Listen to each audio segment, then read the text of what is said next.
Salve, friend. Mind telling me who you are and what you're doing with that bow on your back? All right then. I'll get out of your way.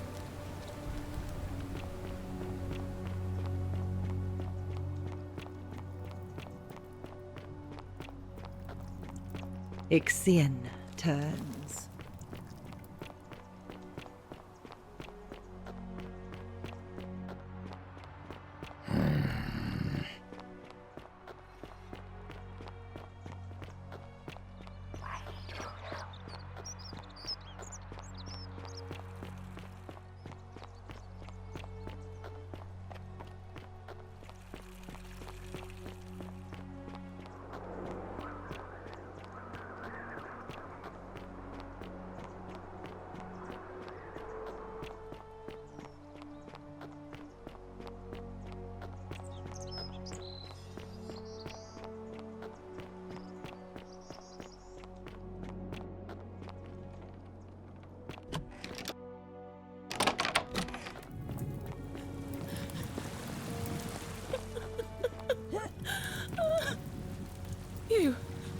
Who are you? Did he send you? Don't you know you're here? You have to help me escape before that monster comes back. Wait, what? God, am I going out of my mind? Are you going to let me go or not? What? No! You can't just leave me here! How can you be so heartless? It's no use. You'll never persuade him of anything. I'm telling you, he's a monster. Please. You're making a mistake.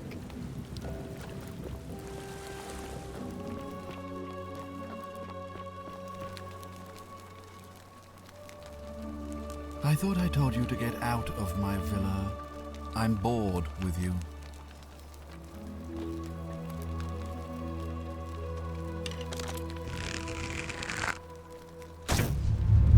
The many shall suffer for the sins of the one.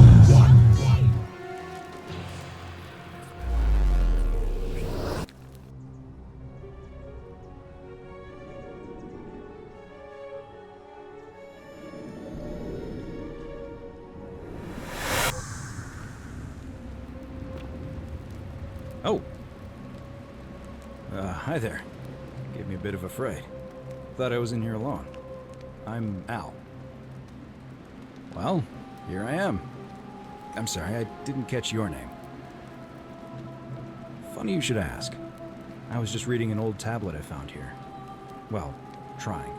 My Latin is kinda rusty, but the last entry mentioned someone with the same name. It described an event about 2,000 years ago. Someone with your name appeared in the city out of the shrine of Proserpina and murdered a local magistrate, breaking some kind of ancient law. It said that the voice of a furious god rang out, and the ground trembled and statues sprang to life, firing arrows at the city's inhabitants. Apparently, as the citizens screamed and died in pain, the stranger just vanished in a flash of light. What? You're saying you were here 2,000 years ago? I'm not sure I understand. I'm sorry, come again? Let me see that. God, why does this writing look so familiar? I've spent a lifetime in this place going around and around in circles. This is disturbing, but I don't understand how I could have written it. I'm not following. So you're saying, because a man from 2,000 years ago is dead, he never created a time portal, so I never went through it, and that's why I don't remember any of this. I guess. So what you're really saying is, you brought me back from the dead to let me die all over again. You saw the tablet. I spent a lifetime searching for a way out and never found one. I can't see how I could possibly find one now, so it seems like we're both gonna die here. A mistake? You murdered a man in cold blood, and now there's a city full of dead people. And it's only a matter of time before we join them. I guess all those old Latin inscriptions were right. Pro peccata unius multis dolabunt. The many shall suffer for the sins of the one.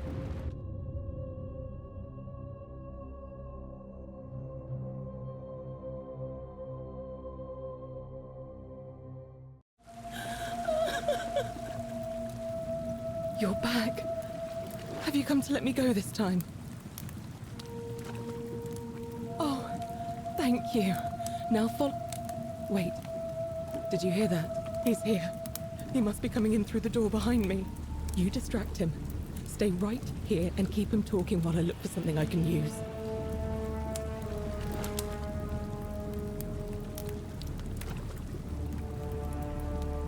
What did you do with Scintilla? Where is she? So that is how it's going to be. Oh well, this doesn't change anything for me.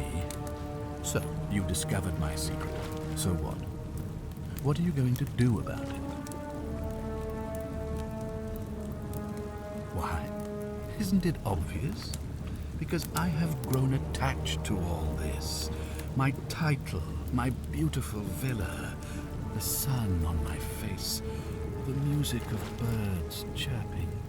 And as long as this day keeps repeating itself, I get to enjoy it all, over and over again, for eternity. Don't you see?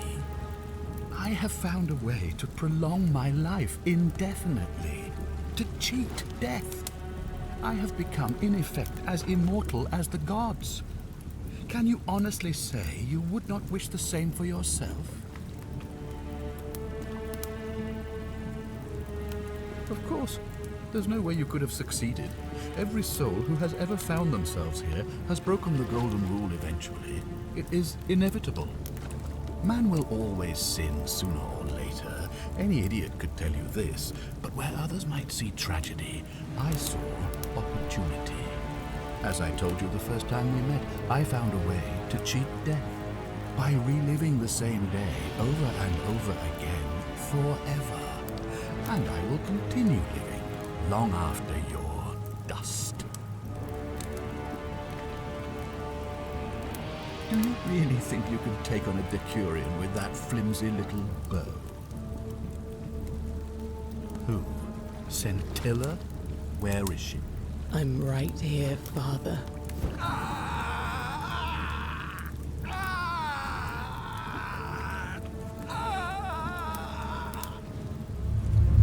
The many shall suffer for the sins of the one. Come on, we have to go. Hey, what's happening to you? That light, it's so bright.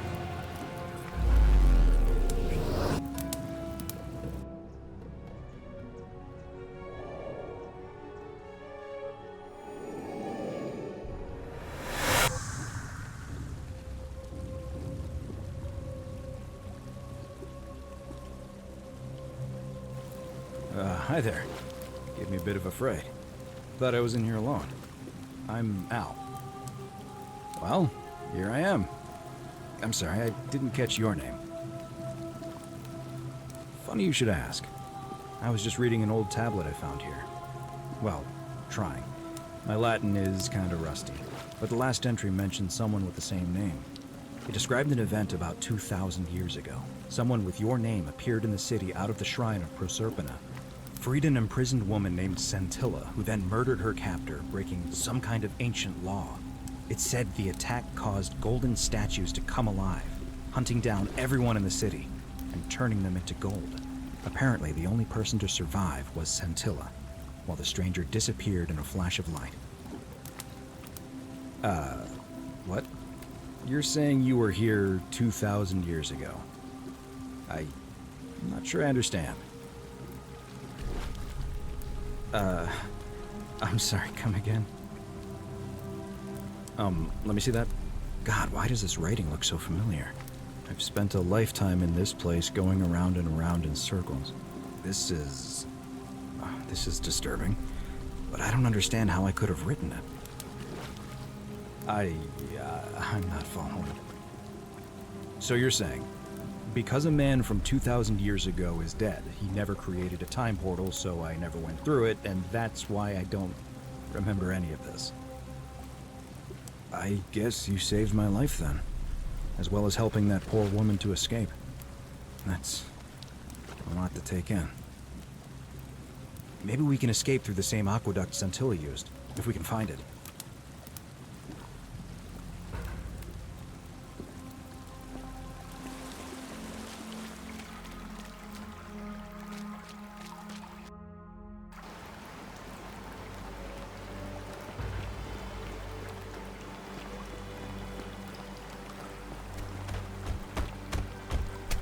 I'm gonna pause here for a moment and make sure nobody else has ever lured into this temple. You go on ahead, and I'll be there soon.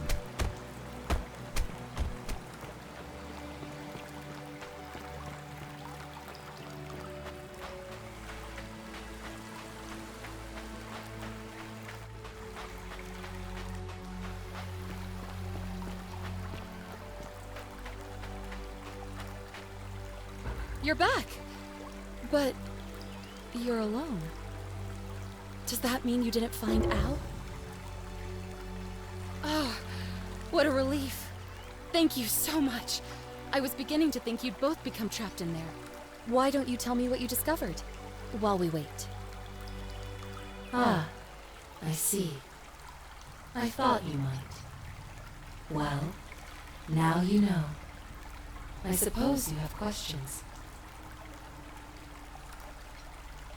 You can just call me Caroline, if you like. I am sorry I was not completely honest with you when we first met. I do not enjoy deceiving people. Believe me, I do not. But I have learned, from 5,000 years of experience, that most people find comfort in familiarity, in gradual change, and coming to see the truth in their own time. That you died, of course. You were dead when I brought you here. My role, as the servant of the god of the underworld, has always been to assist the chosen to cross the threshold from the land of the living to the land of the dead. Usually, when people do not remember how they died, it is because they suffered a terrible trauma. Most souls would rather not remember. Ask yourself honestly, do you really want to know? As you wish. You were murdered. You were exploring an old tomb when you discovered a cache of forgotten relics, including 2 silver coins of ancient origin.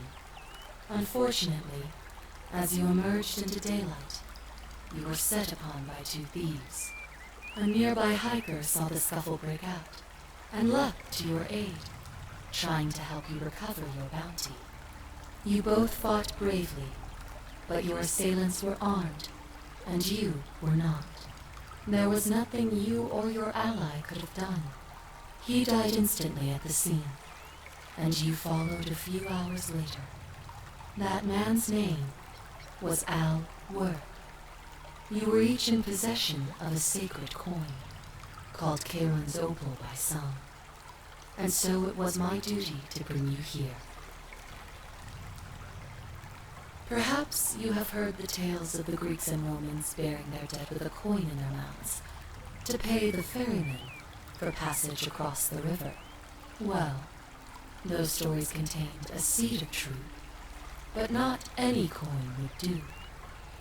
A long time ago, my master created 1,000 silver coins and had me distribute them across the world. My orders were simple. Whenever a person died in possession of a coin, I was to locate them and ferry them here. That is a question you would have to ask him, if that were still possible, in light of the path you have chosen. I am just his servant, doing his bidding. Only now, I find myself bereft of purpose. You see, the coins on you and Al were the last of the 1,000 in existence.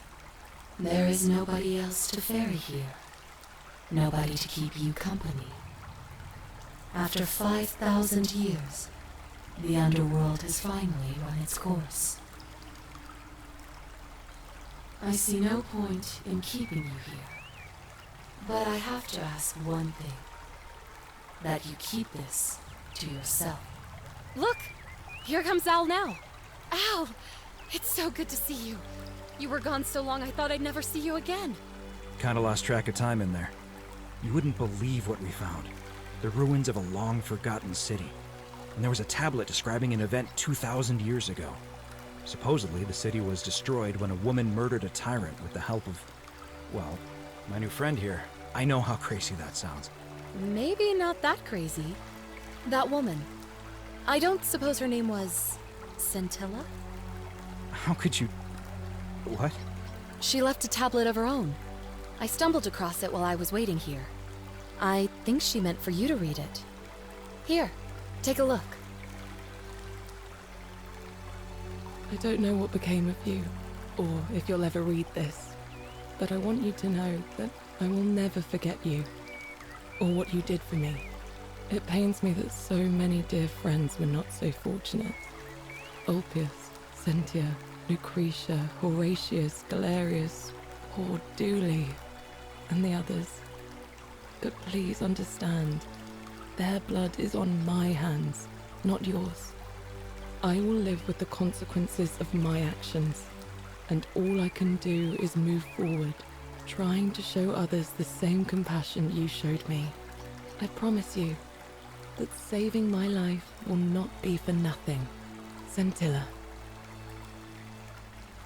Sounds like you meant a lot to her. I'd love to hear your story, but first, you two look exhausted. Why don't you hop in my boat and rest while I ferry you back to civilization? Sounds good to me. And you? Are you ready to go home?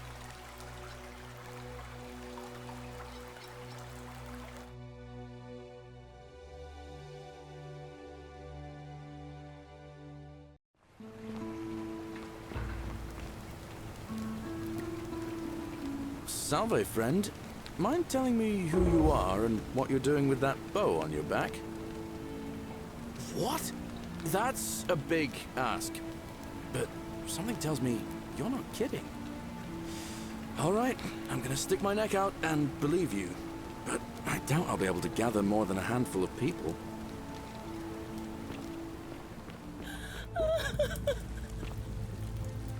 You! Who are you? Did he send you? And do you know you're here? You have to help me escape before that monster comes back. Wait, what? God, am I going out of my mind? Are you going to let me go or not? How did you know?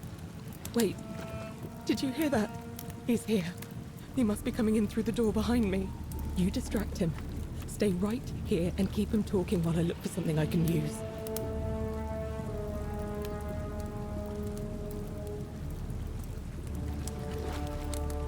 What did you do with Scintilla? Where is she?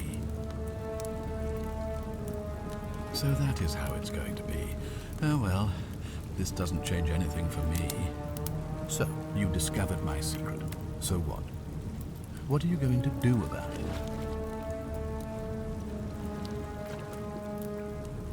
Do you really think you can take on a Decurion with that flimsy little bow?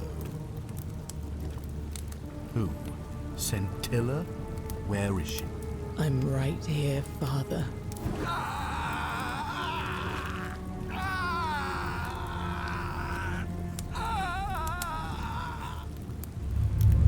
The many shall suffer for the sins of the one. Come on! We have to go. The others should be right behind us. Hey! What's happening to you? That light, it's so bright.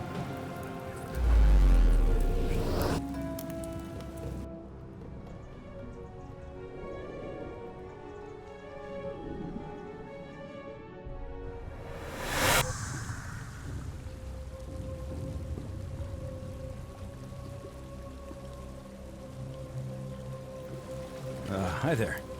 Gave me a bit of a fright. Thought I was in here alone. I'm Al. Well, here I am. I'm sorry, I didn't catch your name. Funny you should ask. I was just reading an old tablet I found here. Well, trying. My Latin is kinda rusty, but the last entry mentioned someone with the same name. It described an event about 2,000 years ago. Someone with your name appeared in the city out of the shrine of Proserpina. Freed an imprisoned woman named Scintilla, who then murdered her captor, breaking some kind of ancient law. It said the attack caused golden statues to come alive, hunting down everyone in the city and turning them into gold. Apparently, Scintilla and a handful of other citizens managed to escape, while the stranger disappeared in a flash of light. What? You're saying you were here 2,000 years ago? I'm not sure I understand. I'm sorry, come again? Let me see that. God, why does this writing look so familiar? I've spent a lifetime in this place going around and around in circles. This is disturbing, but I don't understand how I could have written it. I'm not following. So you're saying, because a man from 2,000 years ago is dead, he never created a time portal, so I never went through it, and that's why I don't remember any of this. I guess you saved my life then, as well as helping a bunch of others to escape. That's a lot to take in. Maybe we can escape through the same aqueduct Scintilla used, if we can find it.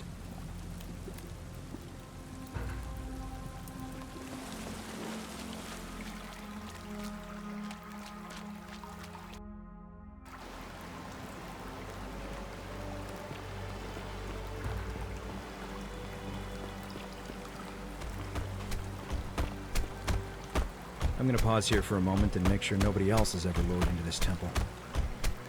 You go on ahead. I'll be there soon.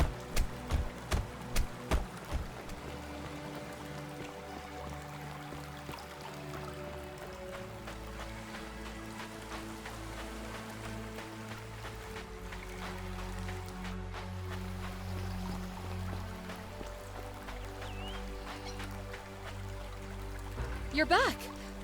But you're alone. Does that mean you didn't find Al? Oh, what a relief. Thank you so much.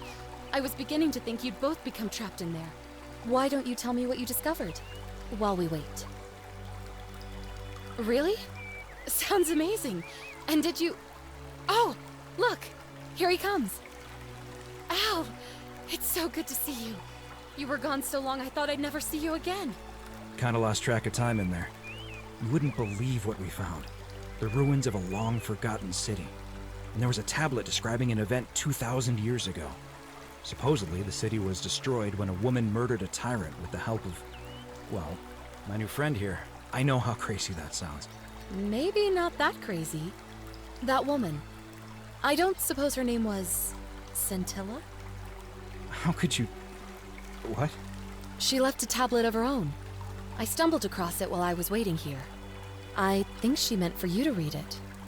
Here, take a look. I don't know what became of you, or if you'll ever read this, but Octavia, Lucretia, Horatius, Equitia and I will never forget you, or what you did for us. It pains us that so many of our dear friends were not so fortunate, including Ulpius and Galerius, who heroically tried to rescue Dooley, but never made it back. But there is no point dwelling on what might have been. All we can do is take this gift you've given us and try to show others the same compassion you showed us. We promise you that saving our lives was not for nothing. Scintilla et al. Sounds like you meant a lot to her. I'd love to hear your story, but first, you two look exhausted. Why don't you hop in my boat and rest while I ferry you back to civilization? Sounds good to me. And you? Are you ready to go home?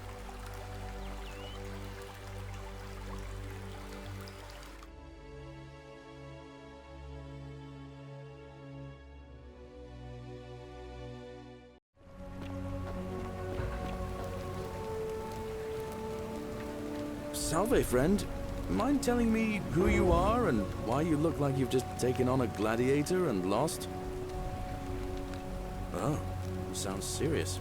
I'm listening. Yulia? Oh no. All right, I can do that. Poor Virgil. Poor Rufius too, I guess. All right, got it. All right, let me see. Stop Fabia going in, but send the new arrival to the empty shrine. Understood. What? Are you... You're serious, aren't you? I doubt Domitius will let me talk to him, but I'll make sure he passes on the message. I'll go, but once I'm done, I'll need you to tell me how you know all of this.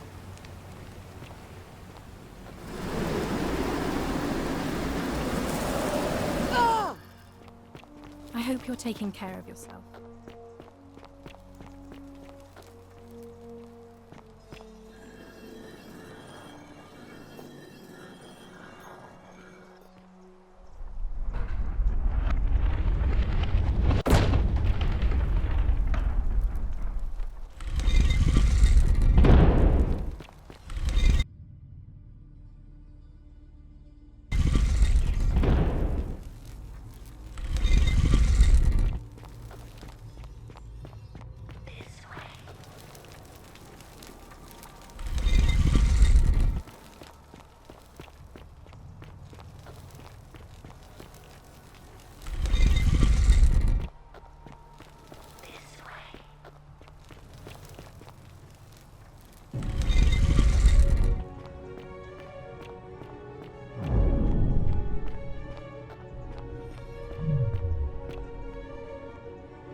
And here you are.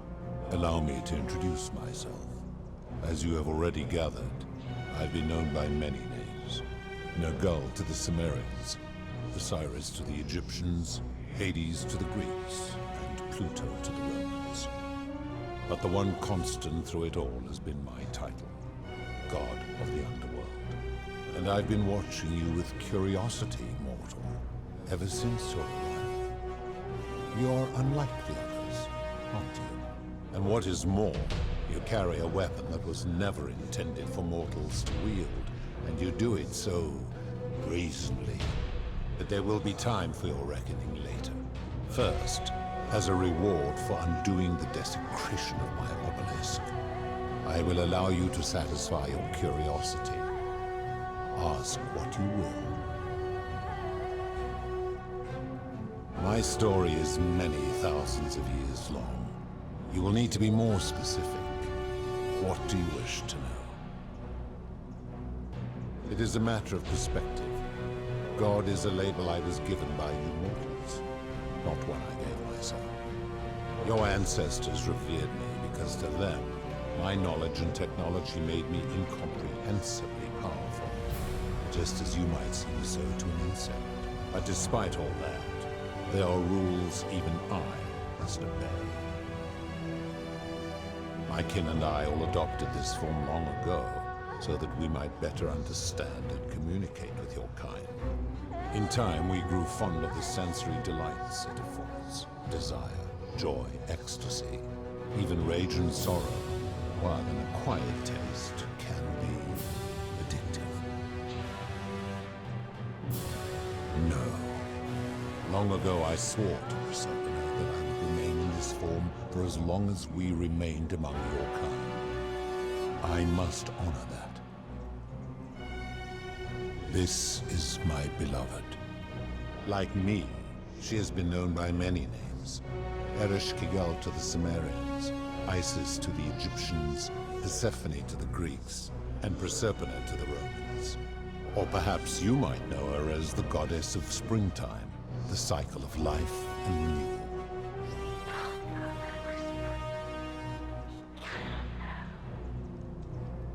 Your gaze lingers too long. That is my servant. You would have met by the river, though she wears many faces and goes by many names. Kumutubal to the Sumerians, Kirti to the Egyptians, Charon to the Greeks, and Charon to the Romans. Her role is to ferry souls between the mortal world and this one, and to make their transition as seamless as possible. For that, she earned herself the infamous, if erroneous, moniker, the Ferryman. You will talk more later. For now, ask your questions. As you wish. It has come to be known simply as the Underworld, and it exists because of a wager I made long ago. That is a long story. one that began over 3,000 years ago and continues to this day. You see, long ago my kin and I set out from our home on Elysium to search for other forms of life among the stars. We discovered your planet and witnessed your kind evolving from primates into something lawless and barbaric. You all but destroyed yourselves, your 2 short lives being extinguished by violence and ignorance and disease. Yet Proserpina saw raw potential in you, and persuaded the rest of us it would be squandered without our intervention and stewardship. So we revealed ourselves to your people in a place called Sumer. We offered guidance in agriculture, toolcraft, and law, and you called us gods. For a time you flourished, but soon you were too many for us to oversee. And as you spread from that cradle of civilization, we saw something disturbing. We had sown the seeds of dependency and confusion, and soon you returned to your old ways of violence and ignorance, this time in our name. My kin had seen enough, and gave up on your kind, condemning you as barbaric and chaotic, scarcely more than animals. We began preparations to return to Elysium, our home world, a utopia unspoilt by conflict and unimaginable in its beauty. But my Proserpina could not bear to abandon your kind without guidance, and knowing it would force the rest of us to leave her behind, she made an extraordinary sacrifice. She gave up her immortality to descend permanently to the ranks of humankind. And so she began her inescapable trajectory toward death. Horrified, I acted swiftly. I placed her in suspended animation in a deep frozen sleep to prevent age and sickness from claiming her. And then I pleaded with Proserpina's father, who the Romans called Jupiter, to bring her with us to Elysium. It was and is my hope that once there, we might one day learn to undo what she has done to herself. But he refused. I did everything I could to persuade him, but he would not relent. He would rigidly uphold his final pronouncement. Humans were unworthy of ascension to Elysium, and no exceptions would be made. But seeing that I was aggrieved, he proposed a wager, the terms of which were as follows. If even one human city could prove itself capable of living without sin for a single year, then Proserpina and all of humanity would be permitted to join us in Elysium. My part would be to remain behind, the last of my kind, to watch over you without interfering, and to sit in silent judgment.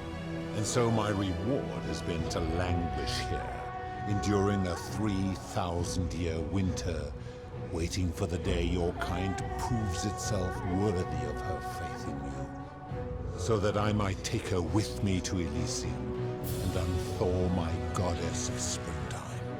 And here I am, after all this time, still waiting. There were also gods who, like me, have been known by many names, but perhaps you knew them by their Roman names. Our leader, Jupiter, as well as Neptune, Saturn, Juno, Minerva, Mars, Venus, Apollo, Diana, Vulcan, Vesta, Ceres, and of course, my beloved Proserpina.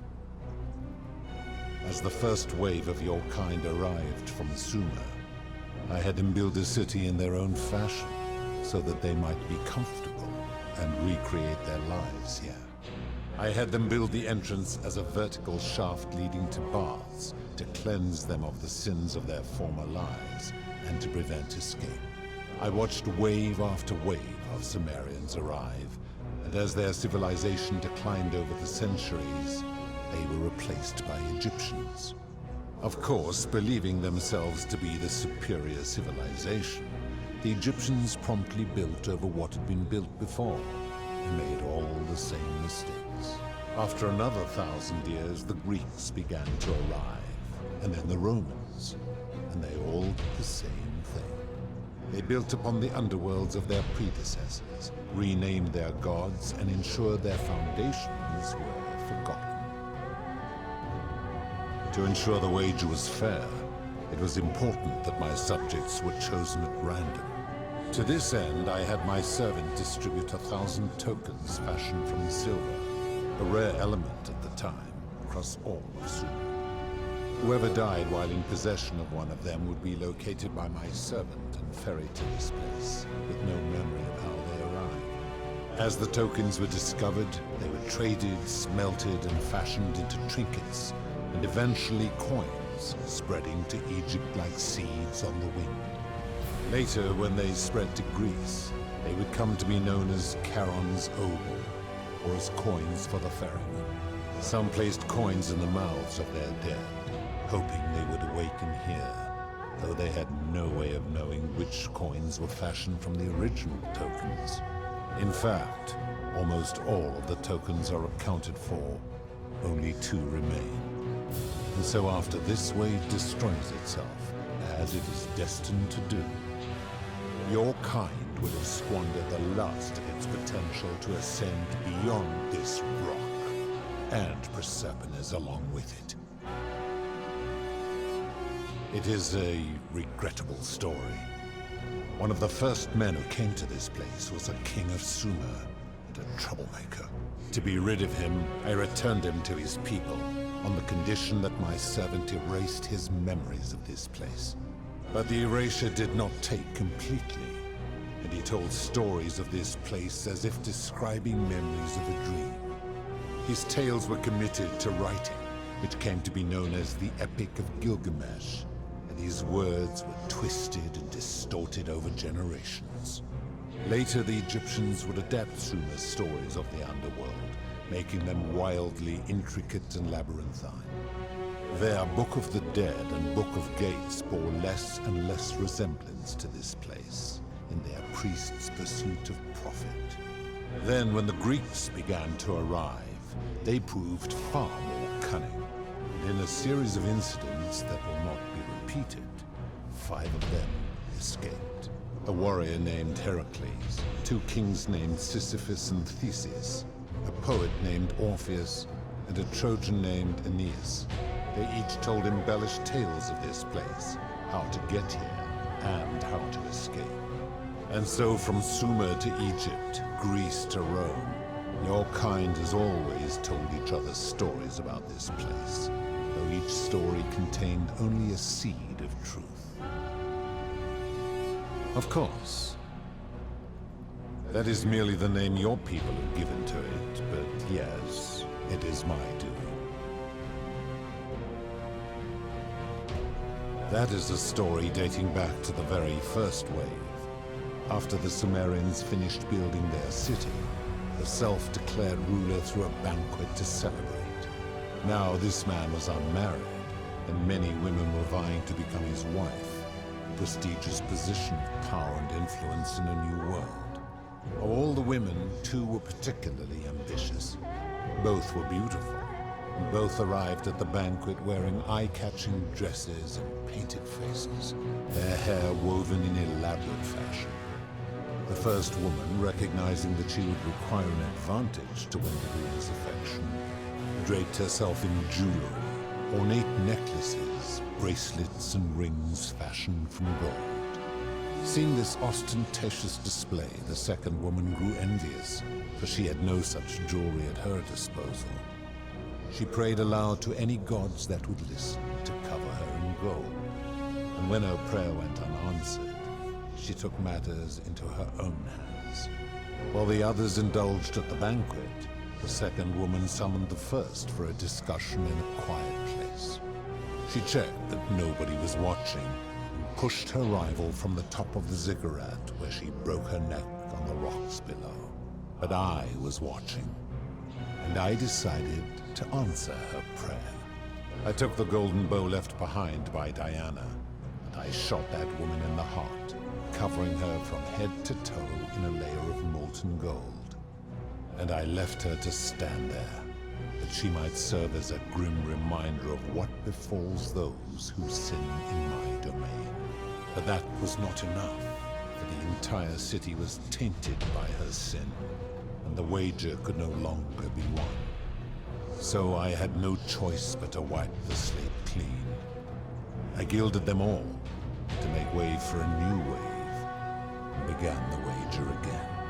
And to this day, each of them, and all who came after, line the halls of this city, inanimate but conscious, suspended in time with only their sight and hearing preserved, so they may bear witness to and lament the folly of your kind for eternity, the silent golden sentinels. I give your kind a second chance at life, as well as ample warning about my law. And when you disobey, and you always disobey, you force my hand, bringing terrible suffering upon yourselves. And so you ask if I am the one destroying your lives. And I say, no, you destroy yourselves. I am merely the means by which you do it. When my kin departed, they left behind many relics which I inherited. Consolation prize of sorts. The golden bow originally belonged to one of my kin, who the Romans called Diana. As my collection of golden statues grew, I chose the most ferocious among them, and equipped them each with a duplicate of her bow, and tasked them with hunting down the Forsaken at my behest. They became known simply as Furies. I've always considered that the cornerstone of morality is the ability to determine right from wrong on one's own. No attempt to lay out rules like your Code of Hammurabi or your 12 Tables of the Roman Republic can ever cover all possible scenarios. This should come as no surprise to you, since the core principle has been expressed in many forms by many of your civilizations. The Egyptians made a rudimentary attempt with do to the doer to make him do. The Greeks refined it with avoid doing what you would blame others for doing. The Roman Stoics added, treat your inferior as you would wish your superior to treat you. Even the so-called cultists hiding among you often say, do unto others as you would have them do unto you. It is the simplest of concepts, and each one of you is born with the faculties required to apply it to any situation. Yet none of the peoples who expressed this rule were able to uphold it. Curious, is it not? Enough. You clearly know nothing.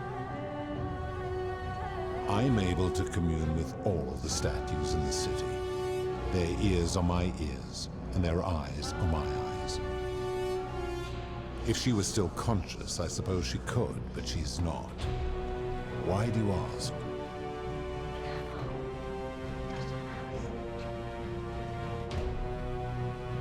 Then what an odd question. Do you plan to speak in sweeping generalizations, or are you going to give me an example? I have seen no such thing, but in any case, taking one's own life is a self-directed act.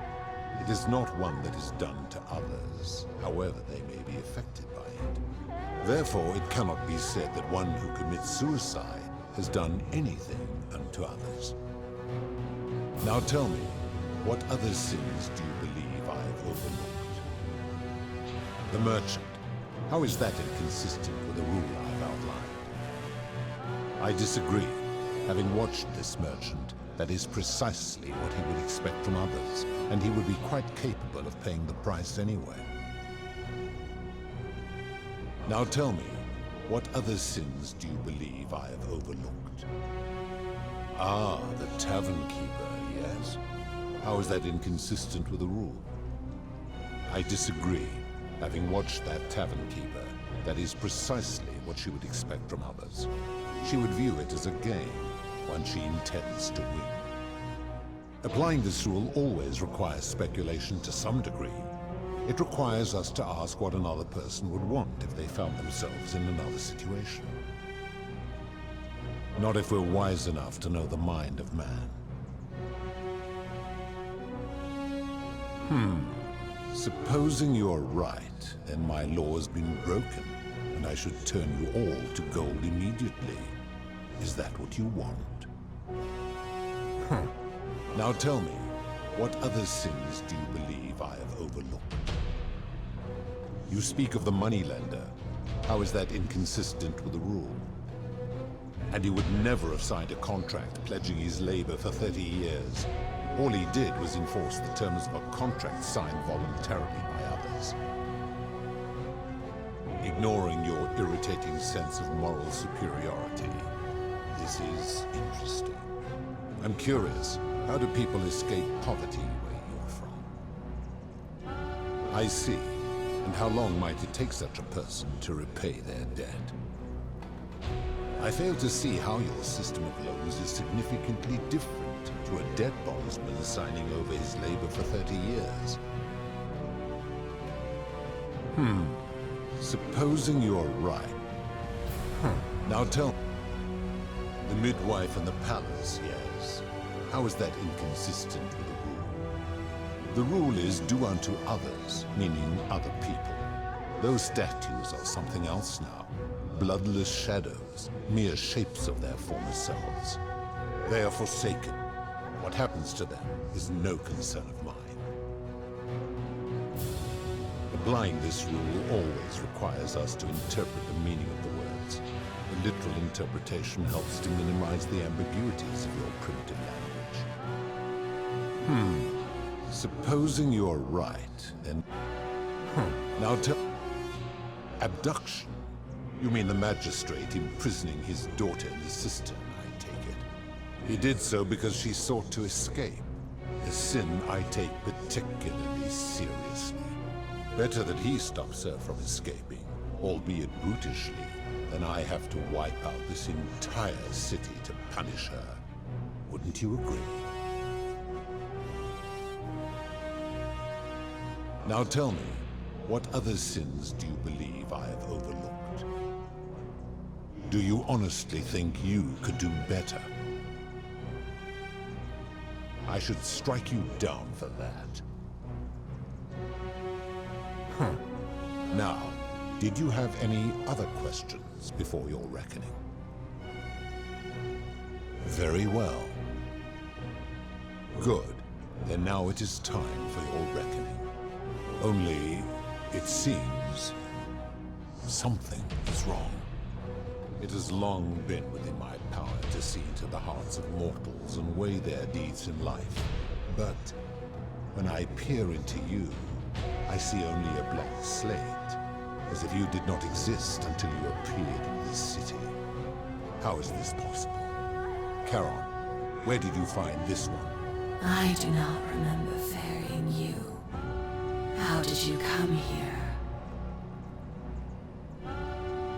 If that is true, then I sense the intervention of someone powerful. How did you come to be in this time, mortal? Who brought you here? He cannot know. I do not know. My kin departed long ago, and Proserpina slumbered for 3,000 years. Tread lightly, mortal. Enough of this. It seems I will need to put your reckoning on hold for now. But answer this.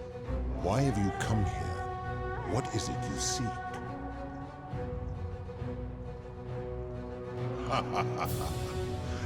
Your hubris is amusing, so I will allow you to make your case.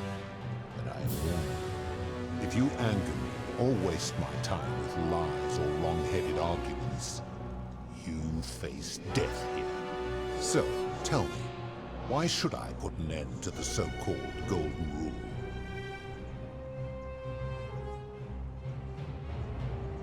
How so? And be specific. You have made a grave allegation, and I expect you to back it up. True, I have witnessed him doing that. He is a volatile and confused fellow, that one. I admit, I have grown disturbed watching him.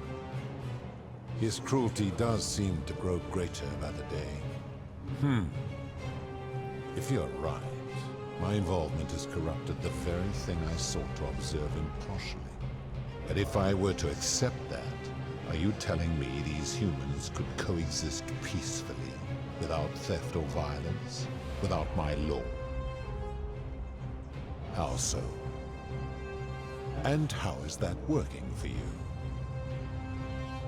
So you say, and yet your world is still imperfect. You have spoken eloquently, and yet, if what you say is true, it follows that my wager was fatally flawed from the beginning. But that would mean Jupiter, Proserpina's father, who knew more about you than anyone, proposed a wager I could never win. Why would he do that? Perhaps, but if that was so, surely I would have sensed his deception. How could I have been so blind for so long?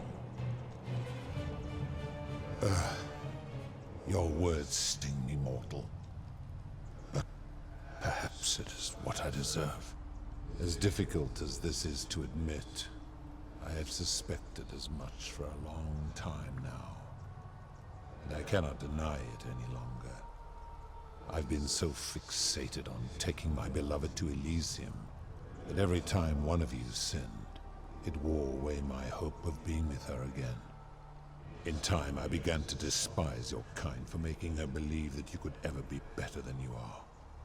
But my rage was not born of malice, quite the opposite.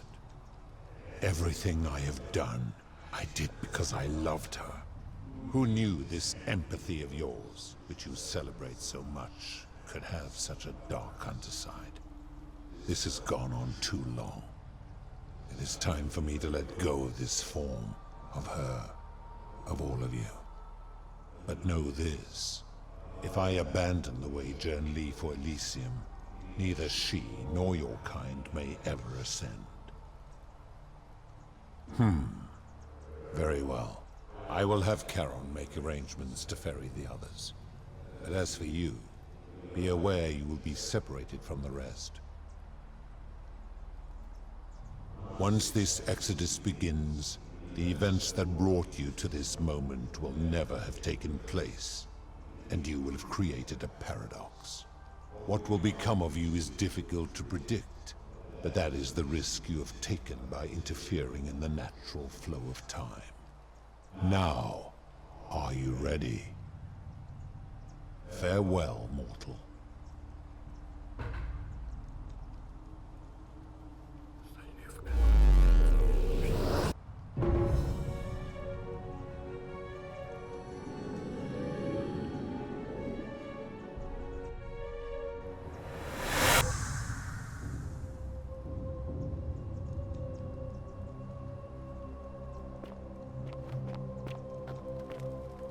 Oh. Hi there. Gave me a bit of a fright. Thought I was in here alone. I'm Al. Well, here I am. I'm sorry, I didn't catch your name. Know who you are? I barely remember how I got here myself. Oh, did that lady in the forest send you in here after me? I guess I lost track of time, learning about the history of this place, and it is extraordinary. I'm fairly certain you and I are the first people to set foot in this city for about 2,000 years. Fortunately for us, the last person in here was a Roman man named Galerius, who inscribed an account into a tablet. Apparently, there was a community of 20-something people trapped in here, and living in fear of a curse they called the Golden Rule. They believed that if even one person sinned, an unknown god would cast them all into gold, like the 1,000 people who'd lived here before them. Then, one day, just as Galerius had finished praying for a good harvest at the shrine of Proserpina, an oracle appeared and told him how to solve the ills of the city, like saving the life of a dying woman, foiling an assassination attempt, and so on. Meanwhile, the oracle walked up to the temple of the mysterious god, this one right here, and demanded an audience, and the doors just opened up to her. Nobody knows what went on in there, but Galerius wrote the oracle must have been more persuasive than Odysseus, because the next thing he knew, the ground shook and the voice of that god rang out over the city. The many have suffered long enough. Unfortunately, Galerius' account just sort of stops after that, leaving a lot of questions unanswered. What became of him and the other people who lived here?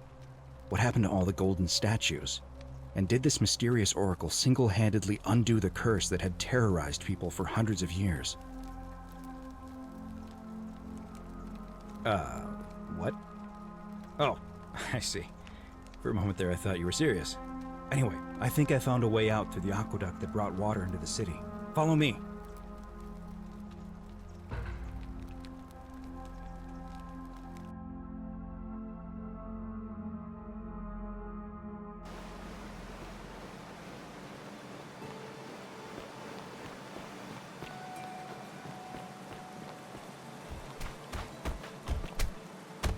I'm gonna pause here for a moment and make sure nobody else has ever lured into this temple. You go on ahead, and I'll be there soon.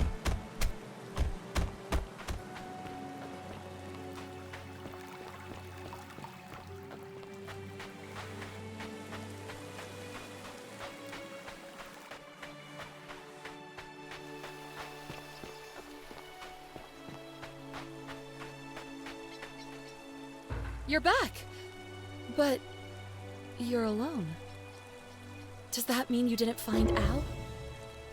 Ah, what a relief. Thank you so much. I was beginning to think you'd both become trapped in there. Why don't you tell me what you discovered while we wait? Ah, I see. I thought you might. Well, now you know. I suppose you have questions. You can just call me Charon, if you like. I am sorry I was not completely honest with you when we first met. I do not enjoy deceiving people. Believe me, I do not. But I have learned, from 5,000 years of experience, that most people find comfort in familiarity, in gradual change, and coming to see the truth in their own time. That you died, of course. You were dead when I brought you here. My role, as the servant of the god of the underworld, has always been to assist the chosen to cross the threshold from the land of the living to the land of the dead.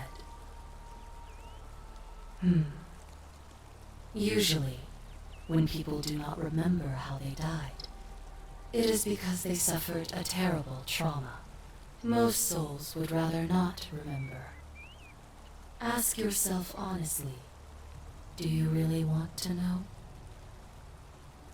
As you wish. You were murdered. You were exploring an old tomb when you discovered a cache of forgotten relics, including 2 silver coins of ancient origin. Unfortunately, as you emerged into daylight, you were set upon by 2 thieves. A nearby hiker saw the scuffle break out and leapt to your aid, trying to help you recover your bounty. You both fought bravely, but your assailants were armed, and you were not.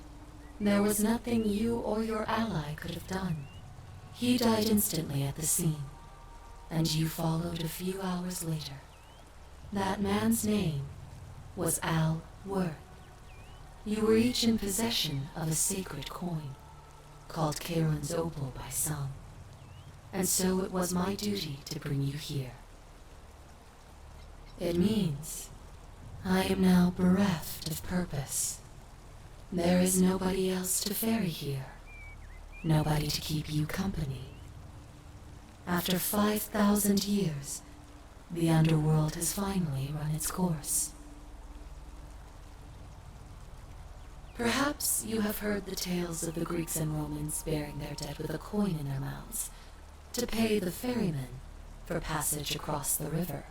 Well, those stories contained a seed of truth, but not any coin would do.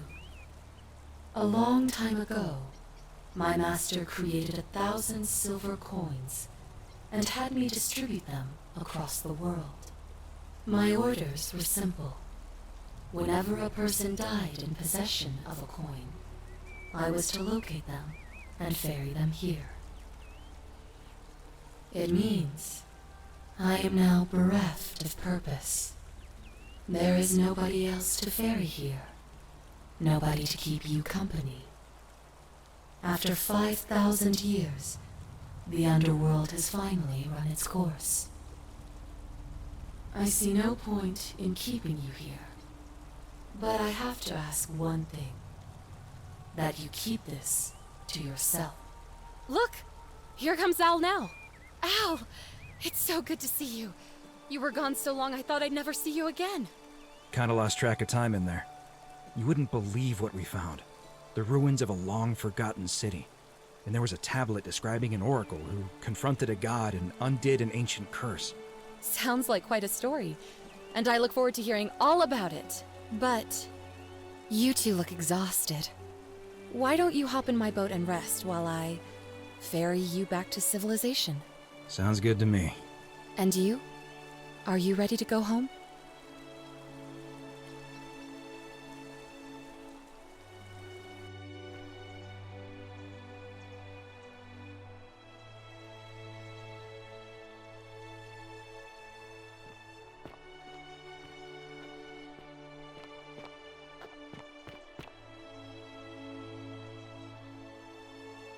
Hey, you made it. It's great to see you again. I read your book, and what the critics said about it. I guess they weren't ready for your theories about the underworld. Anyway, after everything you've been through, I thought you might appreciate some good news. So after we got back to the real world, I started doing some research into the people mentioned in Galerius's tablet, and I found something strange. I'm sorry I've been so cryptic. I've been dying to tell you, I just really wanted you to see this for yourself. Why don't you head on down there? I'll catch up with you at the other end.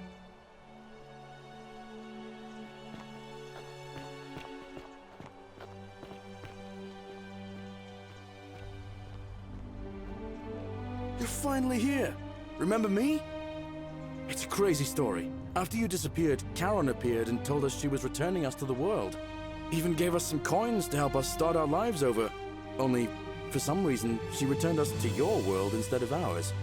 Anyway, I know we only ever had that one conversation, and I wasn't even sure if you'd remember me, but I wanted to say thanks for freeing us from the underworld and giving us a second chance at life. Oh, I used Karen's gift to buy a farm in Umbria. Got a villa on it too, with enough room for Dooley, of course. It's hard work, but I sleep soundly every night. I'm finally my own man, and I wouldn't change it for the world. I know! I can't believe my luck either. But we're engaged and living together. We're planning to get married next spring. If you're gonna be around, we'd love to see you there. Of course, there's a whole museum full of people waiting for a chance to thank you, so you better keep moving. We'll speak again soon, my friend. Oh, hello. You're here. It's lovely to finally meet you. Galerius told me all about you. So, you're the hero who somehow vanquished the last of the Roman gods. As I'm a priestess, you realize you've put me out of work. I'm just teasing. Actually, and it still feels a little sacrilegious to say this, I'm finding life after religion quite enjoyable. Galerius and I are engaged and expecting. We've just bought a lovely villa in the countryside with room for a large family, and Dooley too, of course. It feels like the world has just opened up for us. There's so much to learn, and so many more possibilities for our children than we ever imagined. We're just so thankful for what you did for us, for all of us. Oh, it's sweet of you to ask. She recovered nicely. In fact, she's here somewhere, if you'd like to ask her yourself. See you at the wedding, I hope. Hello, I'm Dooley. Galerius said you're very nice and a big helper. Thank you for getting us out of the bad place. I didn't like it. I live at Galerius and Equitia's house. They look after me now and help me remember when I forget things, like brushing my teeth. Treasure? Oh, I forgot about that. I like my box now. Galerius got me a box that tells stories. It's my favourite thing. Bye-bye.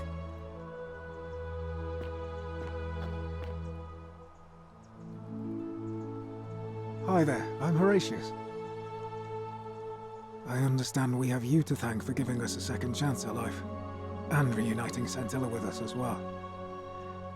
So, thank you. I'm living up north and studying in the military academy in Modena. I'm going to be an officer one day. The world's changed a lot, but some things stay the same. Would you believe we're still studying military tactics from my time? Alexander the Great, Caesar, Hannibal Barca. Still, I have to keep challenging myself to let go of old ways of thinking and embrace the new. As Seneca wrote, the ones who pioneered our paths aren't our masters, but our guides.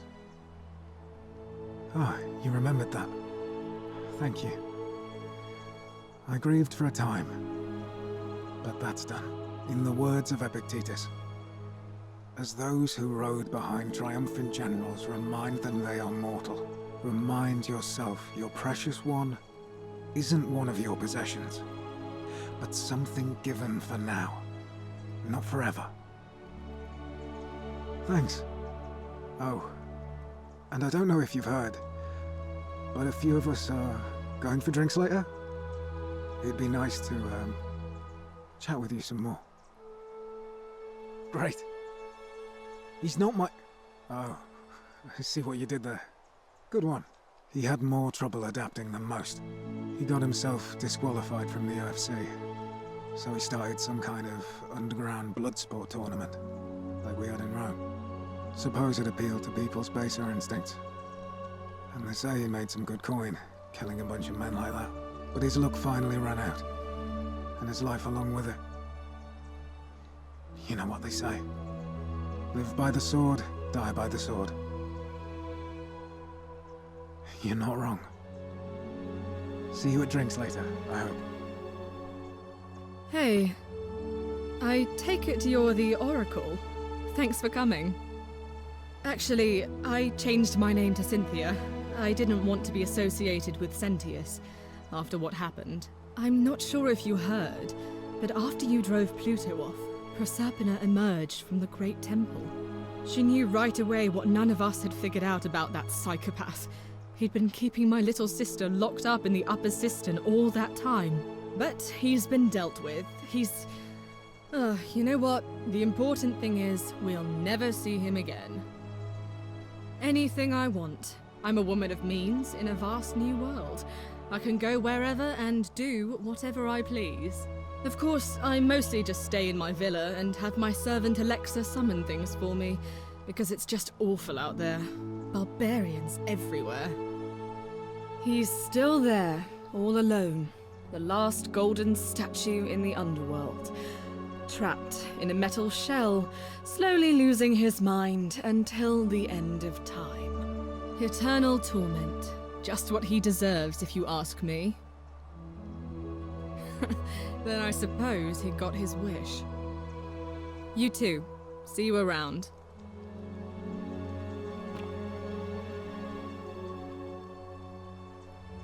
You're the Oracle, right? Oh, of course, sorry. And I never got a chance to thank you for telling Galerius how to save my life. And of course, getting me and all of us out of a terrible situation. Oh, I barely recognize myself. I'm living in a house share in London with my wonderful girlfriend. And I'm studying English at university. Eventually, I want to travel the world and write about it. Turns out, it's about 30 times bigger than the Roman Empire ever was. Did you know there are entire continents Rome never knew existed? And you can travel almost anywhere in an aircraft, which is rather like flying on a Pegasus, but much more comfortable. Oh, sorry, you already know all that, of course. I'm just so excited. There's so much to see and learn and write about. I have noticed people from your time have no idea how fortunate they are. I hope to change that. One day. Last I heard, Malleolus kept insisting he was the last rightful ruler of the Roman Empire, and wound up being committed to a psychiatric hospital. As for Claudia, she was always so viciously unhappy. Someone said she'd blown all her money on wine, trying to drink herself back to the underworld. After the horrific way they treated Ulpius and me, I can't help feeling a sense of... what's that German word? Schadenfreude? Thank you. You're very kind. Ugh. Someone told me she was boasting about getting her claws into some rich prince, and how she was going to be living the high life from now on. Even in your time, life still isn't fair. Apparently, he'd proposed before they'd even met. And last I heard, she'd bought herself a first-class one-way ticket to join him in some exotic place called... what was it? Nigeria? Some people have all the luck. Really? Huh. I feel better already. Thank you. You too. If you're ever in London, let me know. We can go to bars and drink wine and listen to the stories of the 9 million people who live there. I hope so.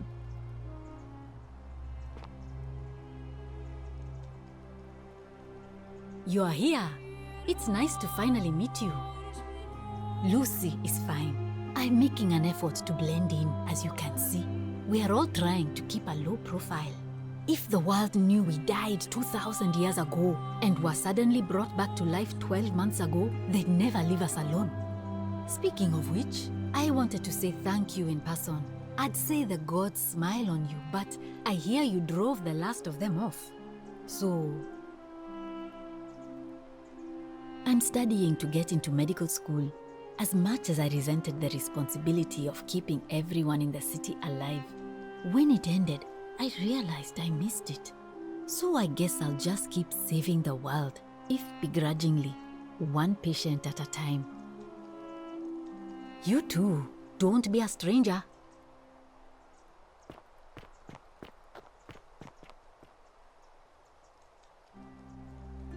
I take it you're the oracle everybody's talking about. It's a pleasure to finally meet you. We have... I'm sorry, I don't remember.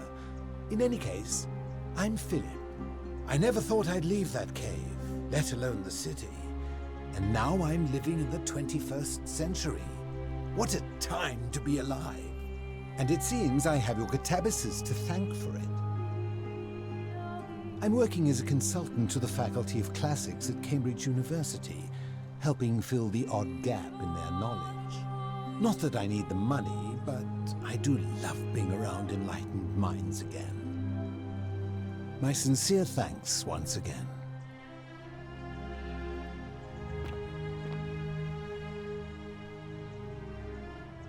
Greetings. You must be the legendary oracle.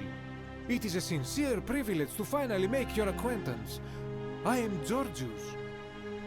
I am told we have you to thank for freeing us from Hades, and for that, I am most grateful. I am reacquainting myself with Greece.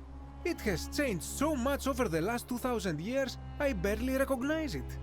This is at once heartbreaking and thrilling.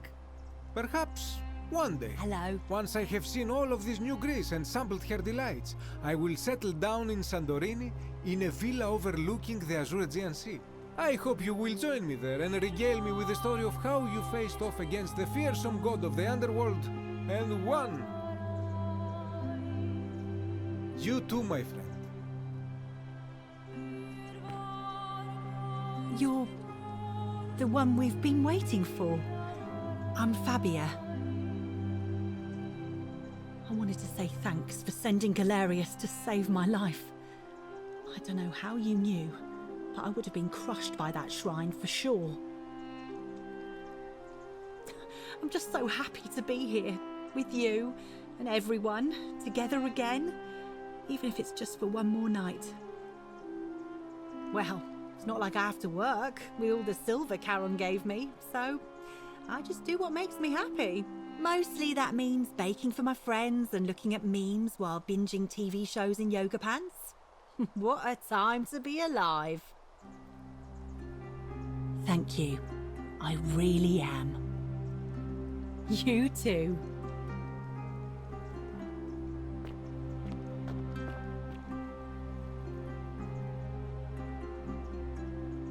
Oh, hello. It's lovely to meet you. I've heard so much about you. I'm thankful that you're here. I was sure the person who drove off the last pagan god would have more important things to do than visit the likes of us. But thank you for coming and for saving our lives. What you did was extraordinary, and I'll never forget it. I'm living in Rome again, in a charming little flat by the Tiber, not far from my old place. Oh, and I'm training to be a crisis counselor. After you sent Galerius to persuade Ulpius not to take his own life, I was inspired. I just want to spend the rest of my life helping people, like you helped him. Thank you. That means a lot. And you. Good evening. Greetings. Thank you for your kind words and for liberating us all. In all the time I was in the underworld, I never once imagined that I might end up in a place so much like Elysium. I'm recovering. Octavia was kind enough to let me stay with her for a while, at least until I'm well enough to be independent again. Ah, you remember that. I'm a little tired of Ovid, but that's all right. I have 2,000 years worth of poetry to catch up on now. I'm already up to the 19th century, and am quite enjoying the work of a fellow named Poe. I think I may have found a kindred spirit.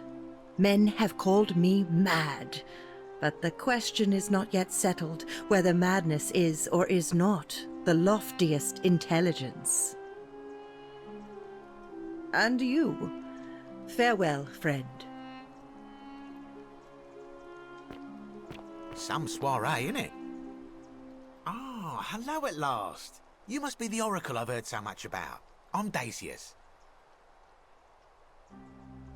Listen, I wanted to express my sincere appreciation for what you did. If it wasn't for you, I'd never been able to sell all those useless old relics I accumulated. Whatever you did in that temple made me a very wealthy man. Thank you.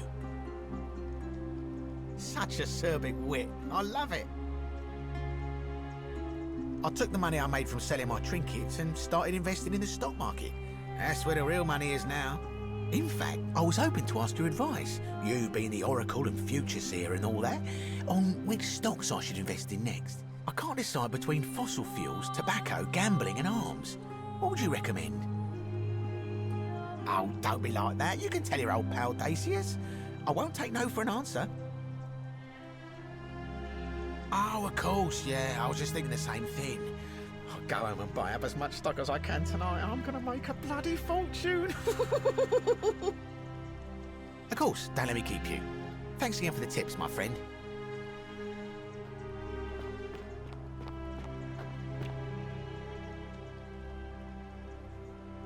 It is an honor to finally meet you, Oracle. You know my name? Oh, of course. You are an oracle. You know many things. I too would like to offer my thanks for releasing us from that place and for your role in bringing us here. This world is truly wondrous. For a time, I returned to Alexandria, but they have no need of another fisherman, and I came to see there is nothing for me there. Instead, I have decided to follow the custom of your youths and backpack the world. It is a great adventure, and I have met many people from many cultures. I spent the first 25 years of my life avoiding the 42 sins that would deny me access to the afterlife. Now, I think it is time I had some fun. Indeed. Thank you, Oracle.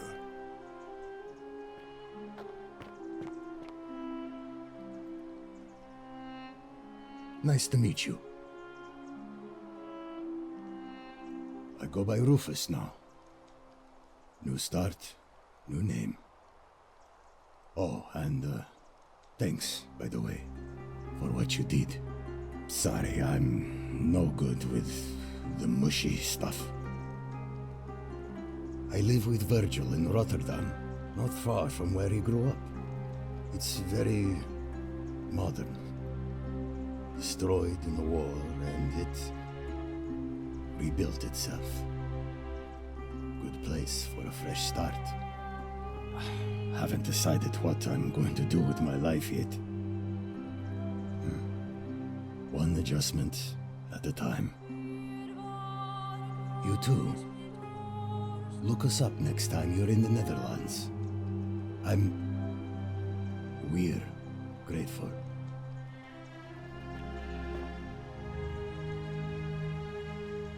It's so nice to finally meet you. I've heard so much about you. I wanted to thank you personally for getting us out of there. And for helping Rufus come to terms with himself. He may come off a little gruff, but once you get past that, he's a lovely fellow. I'm studying to be an architect again, and living with Rufus in our beautiful flat in Rotterdam, just down the river from Nijmegen, where I grew up. Of course, it's improved immensely since I was there last.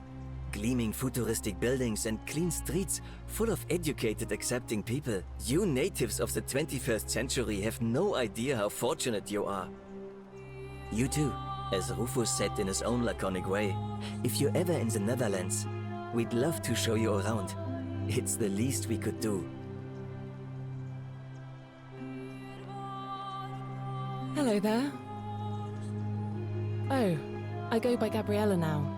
I didn't want to be reminded of that monster every time I heard my own name. You didn't hear? My adoptive father, Sentius, locked me up in the upper cistern to stop me from escaping.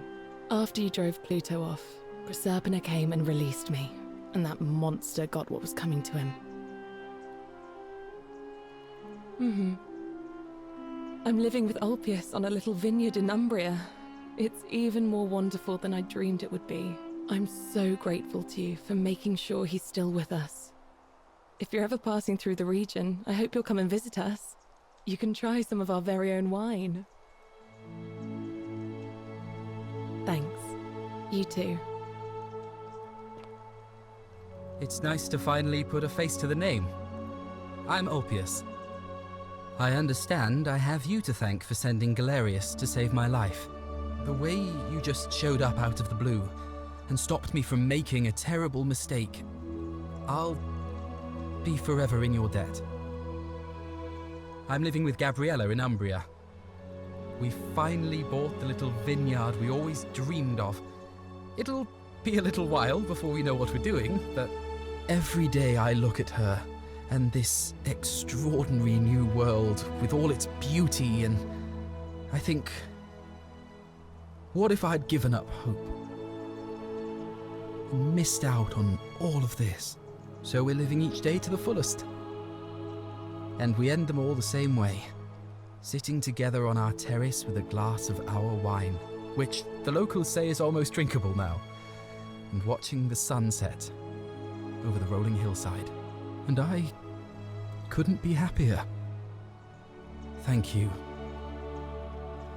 I wouldn't be here without you. You too.